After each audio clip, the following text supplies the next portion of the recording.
Hey, welcome to Hubbards Journey. We are right here at the heels of the end of 2025, and we're going into 2026, baby. 2026. And Michael has tried to get me to nail down some of my New Year's resolutions, and it's not something I'm very good at doing, let's be honest, right? Yeah, you're probably right. He's better at it than I am. So we're going to kind of go over some of the strategies that we think or he thinks that's going to help me.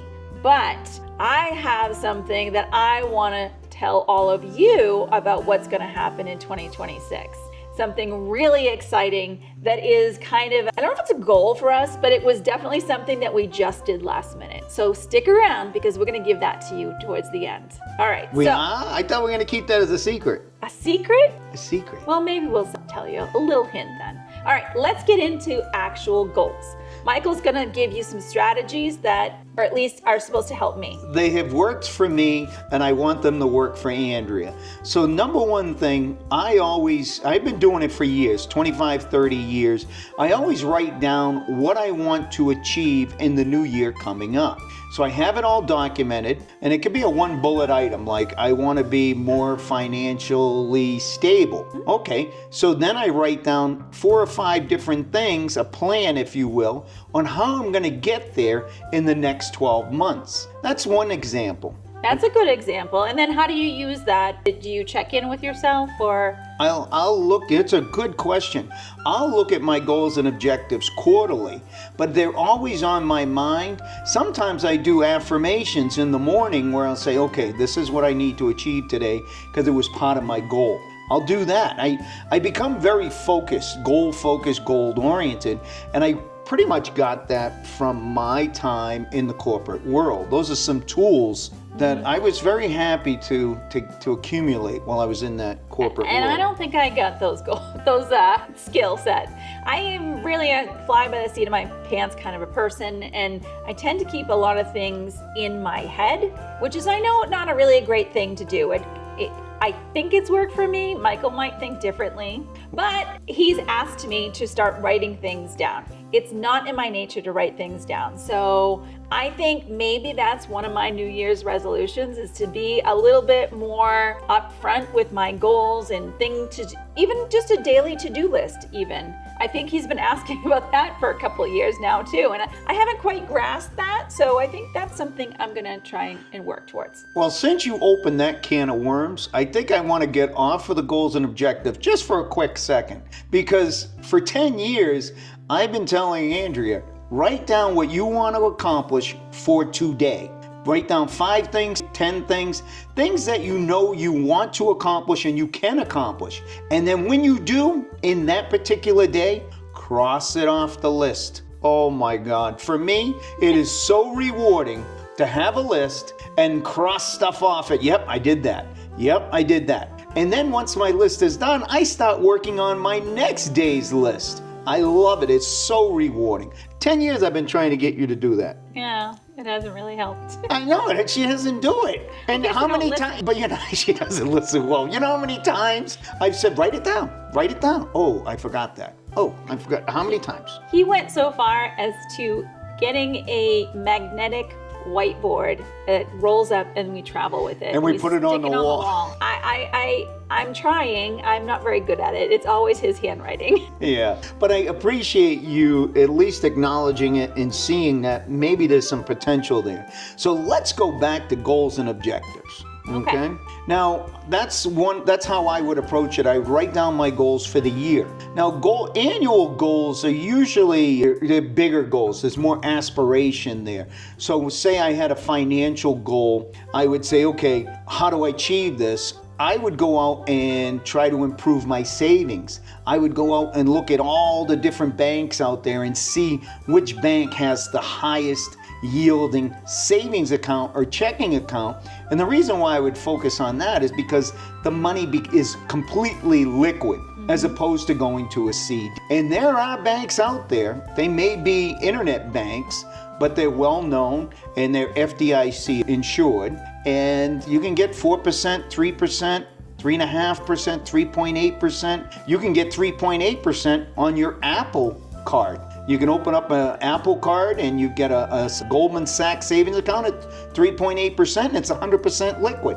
Now, relative to my goals and objectives, why I look for liquid money is in case I need to purchase something, maybe an investment property. Well, I guess that's true. So we're not really financial planners here, but I guess what Michael's trying to say is that you have to diversify your funds. And yes, CDs and stocks and things like that are great for the long-term goals and growing your wealth, but you need something accessible for case of emergency. And why not let that case of emergency money grow you some dollars? So therefore, it's your liquid funds. So I think that's a really great thing to do. And I'm so happy that Michael does it for us and I don't have to think about it. Well, don't get me wrong. She does she does a great job with a lot of her own investing. But that would be one of the things I would look at going into the new year is financial.